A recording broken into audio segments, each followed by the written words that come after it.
Bienvenidos al cuarto volumen de este mini recorrido por la historia del siglo XX latinoamericano. Antes de comenzar me gustaría hacer un disclaimer. La historia no tiene ni buenos ni malos, y todos los sujetos de los que voy a hablar han realizado acciones cuestionables que atentan contra los derechos humanos, y que como tal merecen procesos de reparación y de justicia para las víctimas. Comprendo por qué este tema puede apelar a muchas subjetividades, y mi intención no es ofender ni dañar a nadie. Ni como sujeto ni como historiador yo permanezco neutral ante las situaciones que voy a mencionar. Pero eso no quiere decir que yo vaya a ofrecer información diferenciada o inventada de las fuentes que ya están disponibles para todo el público. Recordemos que el objetivo de esta serie es proponer reflexiones sobre temas de mi interés de manera breve en torno a la historia latinoamericana del siglo XX. No pugnar ni apelar por ninguno de los actores que están involucrados en el conflicto armado de Colombia.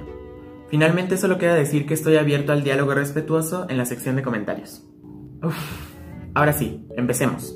El conflicto armado en Colombia es un fenómeno histórico de suma complejidad porque los actores se han insertado en él de formas diferenciadas a lo largo del tiempo. Desde mi perspectiva, todo queda unido por el papel que ha jugado el Estado, de modo que en este video trataré de ver cuáles son las relaciones de todos los actores involucrados con el Estado colombiano, para tratar de dar cuenta de la enorme complejidad del fenómeno del conflicto armado como un proceso histórico. La relación entre el Estado y las guerrillas siempre ha sido de confrontación plena, especialmente desde 1964 tras la fundación de las FARC como movimiento armado. Las guerrillas han tenido una historia poco uniforme que ha variado a lo largo de las décadas, y que ha implicado la expansión o la retracción de los núcleos guerrilleros a lo largo del tiempo. Todo esto también depende del papel que ha jugado el Estado tratando de implicar el diálogo con los movimientos armados, y que no había tenido mucho éxito hasta el año de 2016, donde empieza un proceso de paz y se abre la posibilidad de conseguir justicia y reparación para las víctimas de los crímenes de las guerrillas. El papel y la violencia ejercida por las guerrillas se complejizó con la introducción del narcotráfico al territorio colombiano. Desde la década de 1970, con lo que se llamó la bonanza marimbera, aumentó el cultivo de marihuana en el territorio. Y hacia el final de los 70s, con el reacomodo en la producción de coca y cocaína, debido en gran parte a la intervención de Estados Unidos en Perú y Bolivia, Colombia comenzó a consolidarse como el mayor productor de coca y cocaína del mundo, lo que culmina en 1982 con la fundación de los primeros cárteles que buscaron organizar y monopolizar la producción de coca y cocaína para surtir la demanda de Estados Unidos. Esto provocó un repunte en la violencia.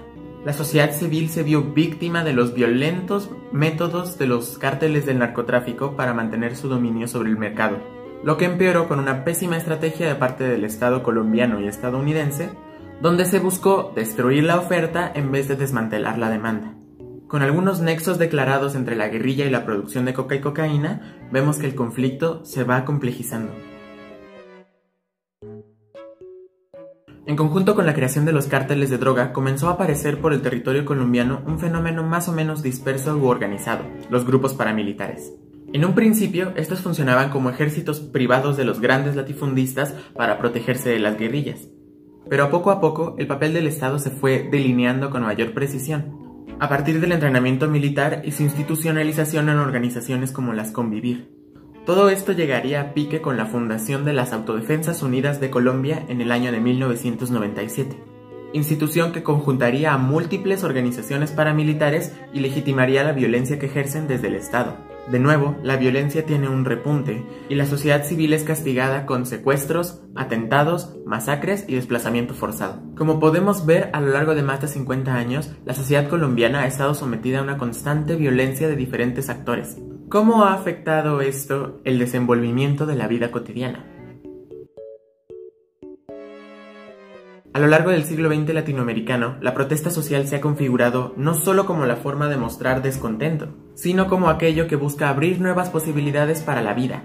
Esto quiere decir que aunque los objetivos y las pretensiones cambian a lo largo de una coyuntura, ninguna protesta social es espontánea. Los intentos organizativos de la sociedad civil no solo se cargan de rabia histórica, sino de profundos deseos de transformación. Visualizar la protesta social en esta coyuntura nos permite no solo complejizar el fenómeno, sino tratar de dar cuenta de lo que ha hecho la sociedad civil para vivir mejor en medio de una coyuntura violenta y larga. Pero esto, por supuesto, ha tenido y enfrentado muchos obstáculos. Recordemos que con frecuencia todas estas protestas y su deseo transformador buscan un cuestionamiento del status quo, y eso no siempre resulta beneficioso para alguno de los actores que hemos visto el día de hoy. Los sucesos recientes en Colombia nos muestran la capacidad organizativa de la sociedad civil y la apertura de nuevas posibilidades para vivir de un modo más justo. La olla comunitaria del Portal de la Resistencia en Bogotá, la cartografía del conflicto en Cali, la organización de las primeras líneas, todo esto son muestras de la organización popular que cargan en sí mismas un profundo deseo de transformación. Bajo el pretexto de que estas protestas son disruptivas, comandos de civiles armados, policías y militares han asesinado, desaparecido y perseguido a líderes de protesta, e incluso a personas que simplemente se manifiestan. Como hemos visto aquí, todo se conecta al papel central del Estado colombiano. Así como se han hecho solicitudes a lo largo de la historia para que Colombia como Estado termine el conflicto armado, la comunidad internacional tiene que mantener los ojos bien abiertos ante las violaciones de los derechos humanos que están ocurriendo en el territorio colombiano hoy. Nuestro papel es comunicar, informar y acompañar a la situación. Colombia resiste y se organiza, y nosotros estamos con ustedes. Eso sale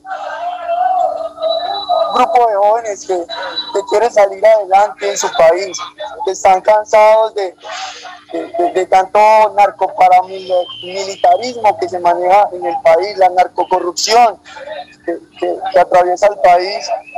A nosotros nos tildan como un segundo Venezuela, porque la dictadura aquí es narcoparamilitar. A los jóvenes de primera línea, que somos jóvenes con sueños, con ganas de luchar, de salir adelante, de cambiar el país para un mejor futuro, no solo para mí, porque yo sé que para mí ahorita va a ser algo, pero para mis hijos, para mi familia, mi mamá más adelante. Aquí la salud es asquerosa, aquí el estudio se volvió asqueroso, qué pena las palabras, pero estamos, y nada, que la revolución se sienta. Queremos que nos ayuden en eso, que Colombia se sienta a nivel mundial de que estamos siendo victimizados por unos cuantos infelices. Esa es la primera línea, jóvenes con ganas de salir adelante, de luchar, de cumplir sueños y metas, que aquí en el país se torna turbio.